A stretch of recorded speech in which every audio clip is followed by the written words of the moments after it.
Cada ideia, cada frase, cada imagem que entra no nosso campo mental é um alimento para o nosso espírito, que pode ser um alimento adequado e pode ser extremamente nocivo e inadequado.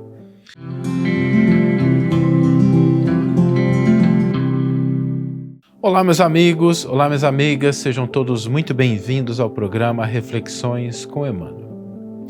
E hoje nós vamos refletir sobre o seguinte: se o cuidado com o corpo é essencial para a vida, que se dirá do cuidado com o espírito, com a nossa essência?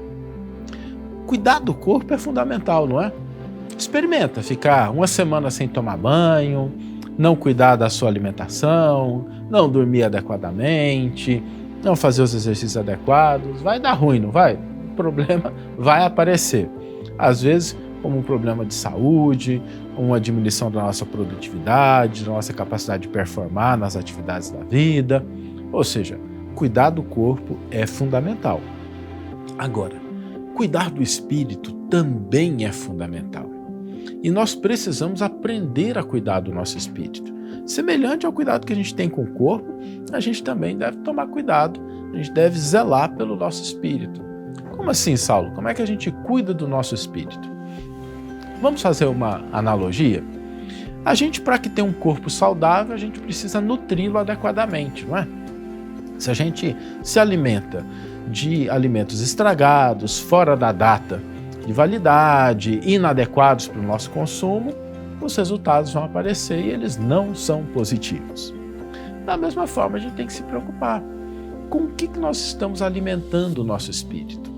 Quais informações, quais vídeos, quais notícias, o que a gente está lendo, o que a gente está permitindo que entre no nosso campo mental. Cada ideia, cada frase, cada imagem que entra no nosso campo mental é um alimento para o nosso espírito, que pode ser um alimento adequado e pode ser extremamente nocivo e inadequado. De vez em quando a gente precisa cuidar da nossa higiene, né? Tomar banho todos os dias. Em relação ao espírito, o que significa? Olha, de vez em quando tem que dar uma lavada em alguns pensamentos. A gente precisa renovar algumas ideias. A gente precisa avaliar, burilar. A gente dá atenção, às vezes a gente tem uma ideia que a gente cultiva, que molda, que está na base do nosso comportamento, mas às vezes a gente não pensa sobre essa ideia. A gente não burila essa ideia, a gente não reflete sobre isso.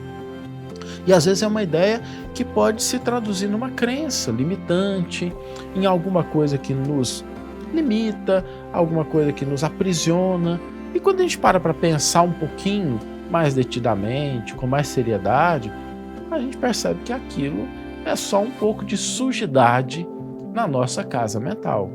Então, de vez em quando, a gente precisa lavar os pensamentos. A gente precisa exercitar o corpo? Precisamos, né? Para que o corpo tenha força e flexibilidade. A mesma coisa a gente precisa fazer com o espírito. Buscar uma flexibilidade mental. Através do quê, Saulo? Do aprendizado de novas ideias, da conversação com pessoas diferentes, do pertencimento, da gente conviver com pessoas que pensam de maneira diferente da gente. Porque se a gente fica convivendo só com pessoas que pensam como nós pensamos, que acreditam no que nós acreditamos, que agem como nós agimos, a gente vai se enrijecendo, a gente vai se cristalizando. E aí, qualquer coisinha quebra. Qualquer coisinha quebra a nossa paciência. Já encontraram pessoas assim?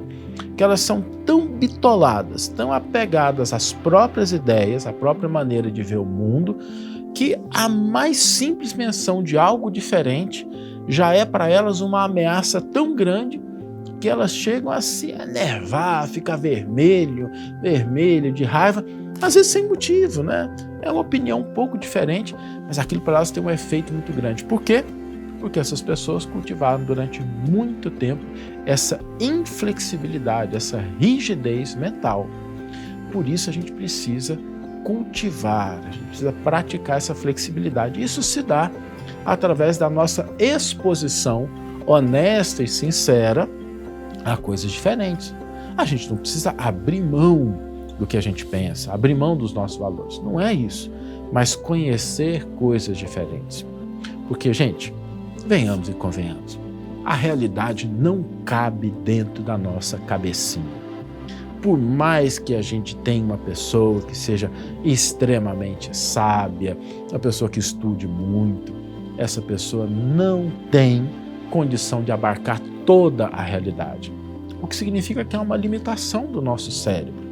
E a gente acaba interagindo com a parte da realidade que a gente escolhe, que a gente dá foco.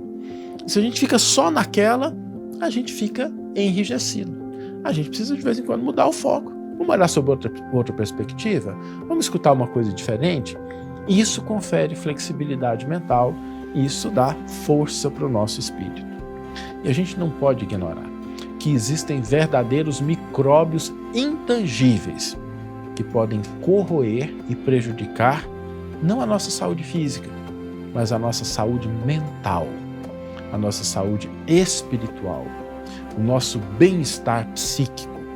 E por isso é tão importante, da mesma forma como a gente tem cuidados básicos com o nosso corpo, que a gente também cuide do nosso espírito, para que a gente não seja pessoas que, embora passem pelas ruas das grandes cidades, em corpos muito bonitos, muito bem cuidados, trazem uma alma, um espírito extremamente doente. Então, vamos cuidar do nosso espírito. Vamos ler agora a íntegra do versículo e do comentário que inspiraram a nossa reflexão de hoje. Acautelai-vos para não perderes o fruto de nossos trabalhos, mas ao contrário, receber plena recompensa. Segunda carta de João, capítulo 1, versículo 8. Comentário intitulado Zelo Próprio. A natureza física, não obstante a deficiência de suas expressões em face da grandeza espiritual da vida, fornece vasto repositório de lições alusivas ao zelo próprio. A fim de que o espírito receba o sagrado ensejo de aprender na terra, receberá um corpo equivalente a verdadeiro santuário. Os órgãos e os sentidos são as suas potências, mas semelhante tabernáculo não se ergueria sem as dedicações maternas e, quando a criatura toma conta de si, gastará grande percentagem de tempo na limpeza, conservação e defesa do templo de carne em que se manifesta.